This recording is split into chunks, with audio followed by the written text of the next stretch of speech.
So, along with our team here, we give consideration daily to the developments that have taken place in our country. Those that we can influence, we influence.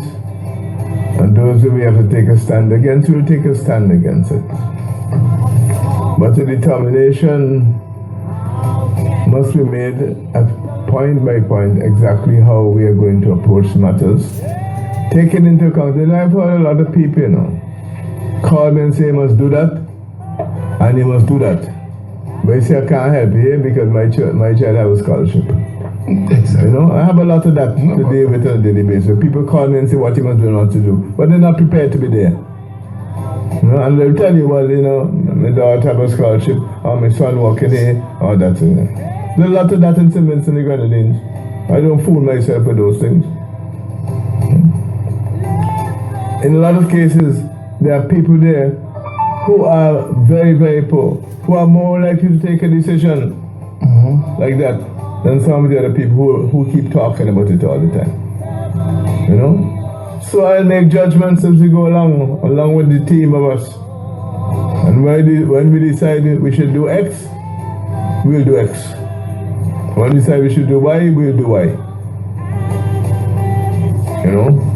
I don't take gladly to anybody telling me I keeping back people. People have the right to take their decisions too. I can't determine for them.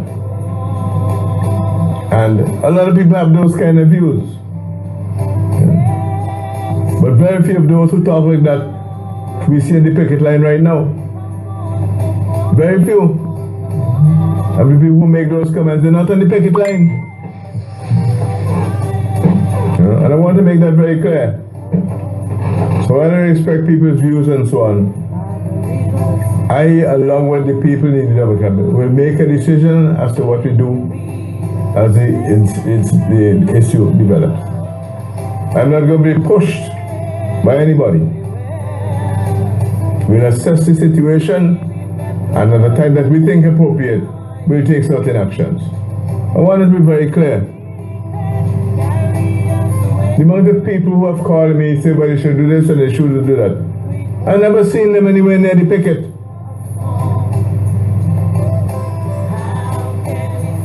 Somebody go down there, it's the same few people day after day, except every now and then you have a bounce that we had last Thursday, but the crowd is much bigger. So this assumption that all of a sudden you can get a mass crowd out there in the street, that will happen. It doesn't happen that way.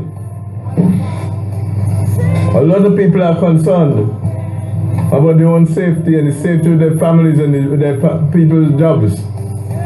So while they're sympathetic, they won't necessarily come out on the road. And these are serious issues. You have to work to get that happen. I'm not holding back anybody. So I take objection to those kind of statements. Let me be very frank about it. There are a number of people who are committed. And those who are committed really, you see them there every day. Or very regularly.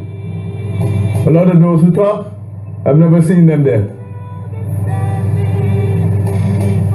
Never seen them on the period line, but they have a lot to say. So I want to get that straight out to the public. We'll assess the situation and we make decisions as we see fit. Taking into account all the factors that we need to take into account. I want people to understand that very clearly. How many people? You take Luzette. Luzette has come down here to make a contribution.